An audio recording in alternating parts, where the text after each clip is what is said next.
Okay, people, this is the last in my little mini series, but this is the icing on the cake. And this is, in many respects, if you've been watching all these little mini trainings and you're like, yes, yes, I know I want to start a property management company. This is where I always start my one-on-one coaching with people. Okay. After I've asked some questions around why do they want to get into property management and what's their skill level and their background and all that sort of stuff, right? Pricing and services. This is where people fall flat on their face, and this is what's going to determine if you're going to be successful and profitable from the get-go. Whether you are buying a company or you are, growing it organically one at a time, this is the key to everything.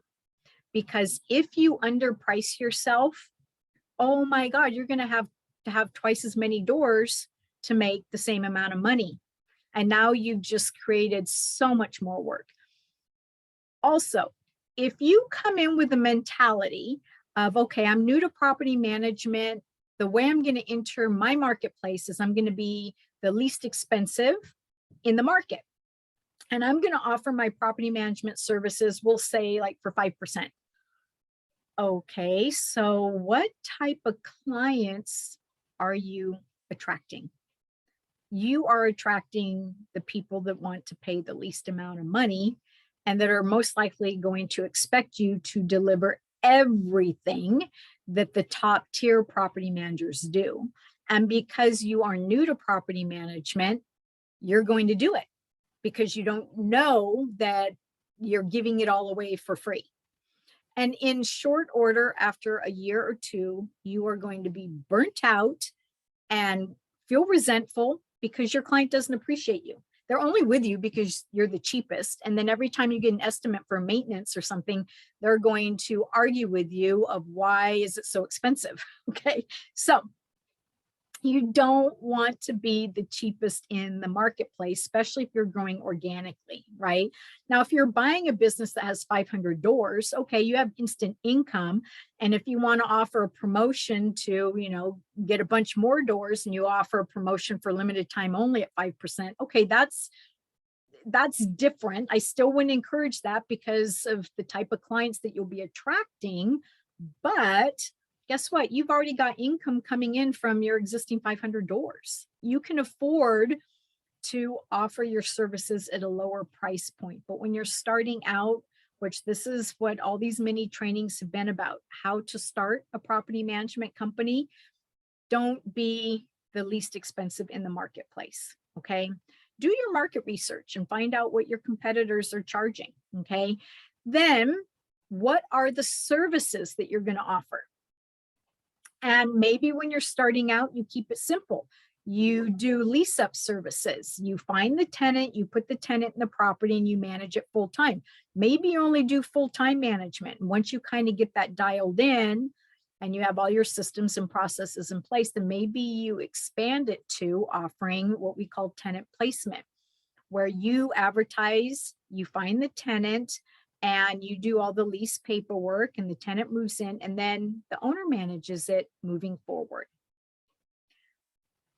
Keep it simple in the beginning, but there's a lot of different revenue streams that you can offer in property management. And as you grow and add more doors, it's going to be tied to the vendors that you work with and maybe getting preferred pricing from your vendors. Or I ultimately had an in-house maintenance department.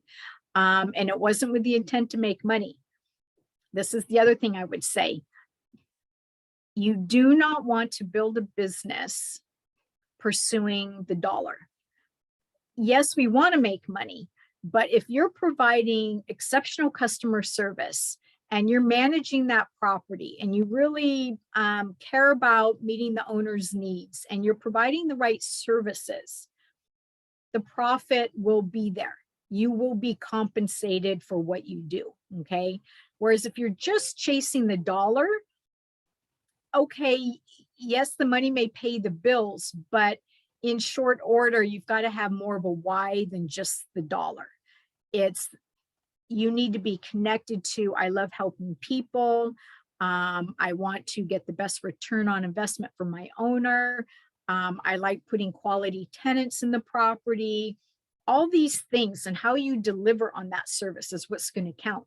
That's why they're going to come to you, value you, and stay with you, right? So I was not the cheapest in my marketplace. I would argue that over time, I was probably the most expensive in my marketplace. But I went in with the intent of being known in my market as the creme de la creme of property management.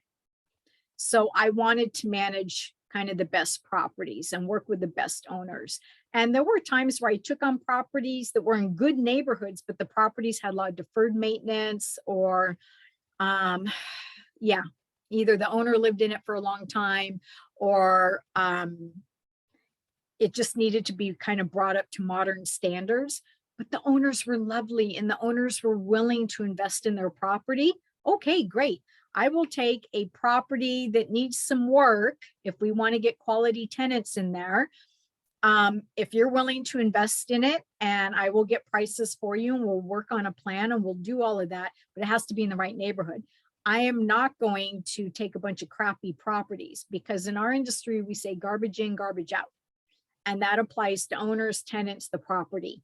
And you will work so hard on those properties and you'll become so resentful because every day is just nothing but a problem. You don't want to be there. You want to solve problems that in the end, it's better. Like how you solve that problem, we now have a better outcome and the owner's happy and you're happy, right? So think about the different services that you're going to offer, what different revenue streams. And in my course or the webinar that I'm going to be teaching, I'll go into that a little bit more. But I will share with you when I first bought my business, I had about 240 doors, 110 owners. 13 years later, when I sold my business, I had about 250 doors, about 110 owners. So it was the same, right? My revenue had grown by over 7 times. And we were uber profitable. We were a cash cow. Matter of fact, I was always trying to implement new systems or hire new people so that I had more expenses and write-offs because I'd rather pay a salary than pay more in taxes, right? So that's a wonderful place to be. We'd make donations to nonprofits in our area. I was able to offer some really wonderful benefits to my employees that most small businesses can't offer. But that was because I had a variety of different revenue streams, and you will grow into that. But in the beginning, think about what's the basic service that you're going to provide and what are you going to charge for it. And my one piece of advice is just don't be the cheapest in the marketplace. Okay, if you want to learn more about how to start a property management company and have, cash flow, generate income year round, go on over to pmdoneright.com and sign up for my webinar. I want to thank you so much if you've been tuning in for this entire series. The webinar is going to be coming up in about a week. So make sure you get over there and sign up for it so you don't miss out. And it'll be more in-depth on what you need to know on how to start a property management company, how to generate income year round, and if this is really right for you.